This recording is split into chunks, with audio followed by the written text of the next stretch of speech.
Welcome back, folks, to Inside Arm Wrestling, the home for all the news on arm wrestling, fitness, strength sports, and fitness competitions. Folks, we are getting out of the weekend for King of the Table 9. It is done. It is in the books, folks, and really no surprises across the board in looking at the results. An interesting weekend, one that is certainly muddled with a little bit of controversy on the table with Devin and Georgi. One that is maybe lacking a bit of sportsmanship with not finishing in Larry Wheels versus Leonidas. But all in all, folks, I don't think that any of the results that we saw this weekend were unheralded or at all, a surprise. We could start from the top, if you will. We can move to Devon Larratt and Georgi Svetov. Folks, we have to wonder why this match maybe was put into the mix. We certainly know that Georgi is a great arm wrestler, but on levels, he's not on Devon Larratt's level at this moment in time. I think we all can agree that there was not a lot of banter or any marketing leading up to this. And perhaps this match certainly was just more of a contractual obligation to build some interest to maybe a card that lacked a little bit of interest in its entirety. But looking at the card, folks, Devon Larratt and Georgi Svetov matched up. Devon Larratt in a very convincing 6-0 win. Never looked to be out of control in the match. Actually, the controversy really stemmed from what we'll call a little bit of playful gesture, perhaps on Georgi Svetkov's, and to a little bit of maybe vindictive or maybe, we could call it playful too. I mean, it's hard to say what the intent was when Devon Larratt was starting to wipe sweat from his brow and his face and placing it on the hand of Georgi Svetov. You know what, folks? If anything, for me, it kind of built some amusement in an unamusing match. And I think that there's some value to that. Devin has become much of a showman on the table and in real life.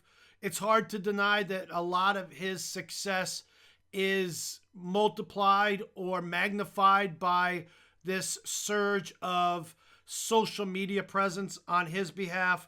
And I think it's good. It's good for him. It's good for the sport. It draws attention. Otherwise, this match would have been really boring. Devin, on any bad day, would have beaten Georgi 6-0 in equal footing of today's conditioning between the two of them. If Devin was on his C game, it was still 6-0. And maybe even on his D game, it was still 6-0. Georgi, even on his A game, probably doesn't win 1 out of 20 matches against Devin. Certainly that's not to take anything away from Georgi. He's a tremendous athlete, tremendous arm wrestler, and really a super nice personality from what we see on the social media waves. So, hats off to Georgi for stepping up, taking on Devon Larratt. Hats off to Devin, making it a little bit more interesting than the normal 6-0 sweep, putting a little controversy in social media waves. So I thought that was a bit interesting, maybe a bit controversial. It got some feathers ruffled on Facebook and some comments, but in the end, no big surprise there.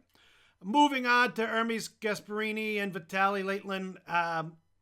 It kind of went back and forth, folks, on this one. Some elbow fouls. In the end, Hermes got the win 4-2.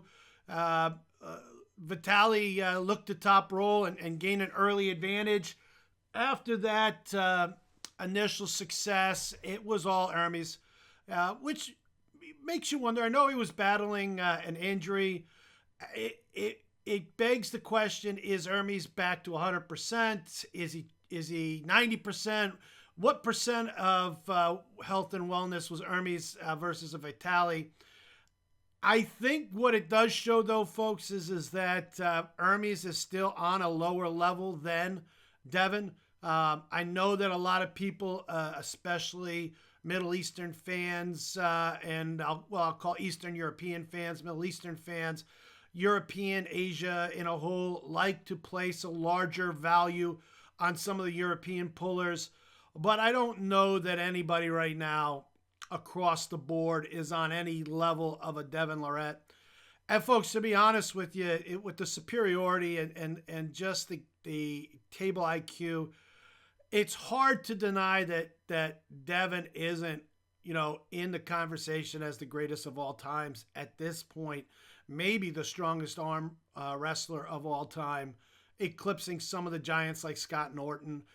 Certainly, Levon is one he needs to get over, but man, folks, he looks tough. I got to be honest with you. It'll be interesting to see how Levon comes back from injury. A lot of times that's not a fruitful endeavor, and pullers come back and never reach the same levels of strength. We can already see that his body has lightened, if you will, from probably the lack of gear that's no longer being used with trying to heal the current injuries and status. So we'll see as Levon gets to the table and to the weights and to the until the ramping up of being able to get back onto the world scene. It's really Devin at here on out. I don't see anybody else that's going to dethrone him. There's certainly nobody on the North American side. There certainly doesn't seem to be anybody on the European side, unless there's just someone out there that's hiding in the wings. I think it's pretty clear to say that Devin, not Levon, but Devin is the clear number one in the world at the time being moving forward. As we kind of move on, we did highlight the Larry Wheels and Leonidas Arona match. No surprise there, in my opinion. I think I might have even said that Leonidas has shown a much greater strength level on the table in the past against Larry. He won the last matchup 6-0 left-handed. In this one, Larry decided to not continue after 4-0. So defaulting Leonidas to a 6-0 win. And maybe in that first match, Larry may have popped his bicep, may have torn something, may have been a bit uncomfortable. Certainly it looked like there was a bit of anguish on his behalf. But ultimately, Leonidas, much better puller, much stronger puller. And it'll be fun to see whether or not Leonidas now decides to take his strength and win to a bigger plateau or platform, if you will, and go up against maybe some real established arm wrestlers, guys that have the pedigree of being on the world level. I'd love to be able to see what Leonidas looks like against them.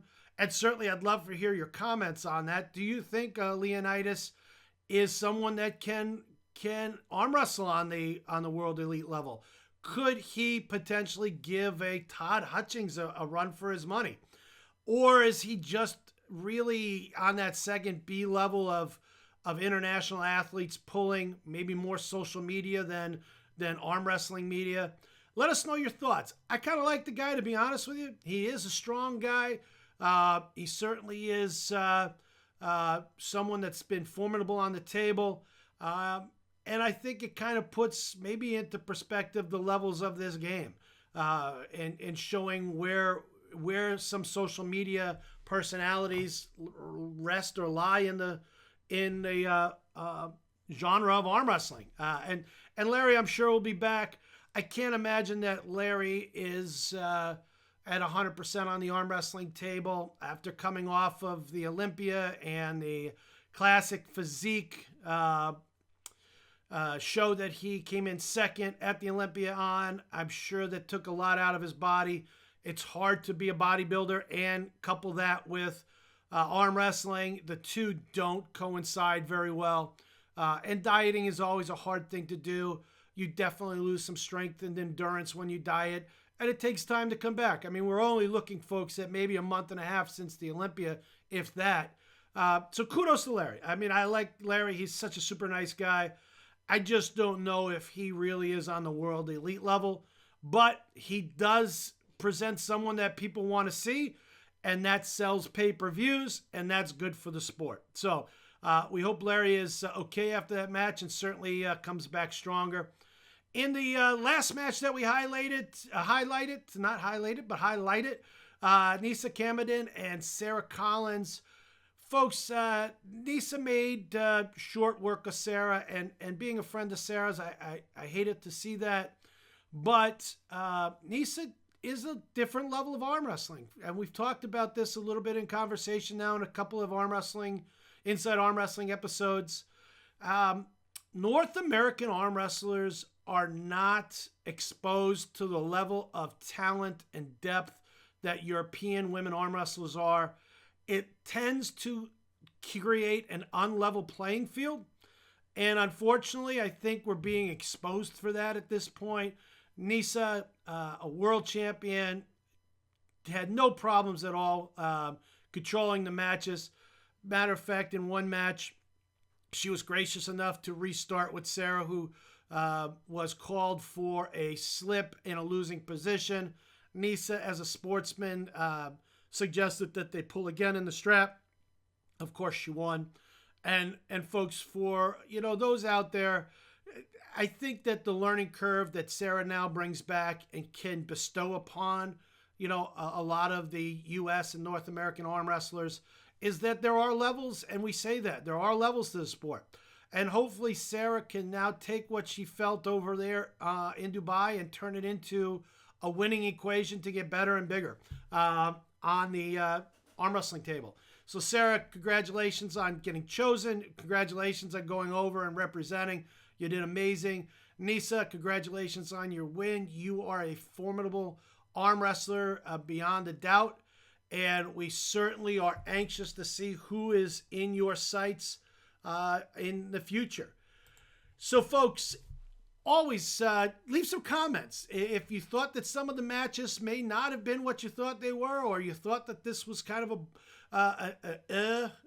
kind of an event, it just lacked a little bit of the punch of some of the ones that were out there, or you thought the event was great. Whatever your comments are and whatever your concerns are, please let us know. Leave a comment, leave a like, and as always, hit that notification bell because we want you to follow us as we release new content. And that wraps it up for us again. Another edition of Inside Arm Wrestling, folks. This has been Greg Sharp reminding you to train hard, pull smart, live safe, and have a happy holiday season. Folks, if you like these stories and you want to see more, please hit the like button and subscribe to our page. Also hit the notification bell underneath the video so that way you're notified every time a new video comes out. And if you're on social media, specifically Instagram, go to the World Series of Arm Wrestling Instagram page. Please follow it. We'll try to follow you back, but it'll keep you up to date with all of the news and events in the world of arm wrestling.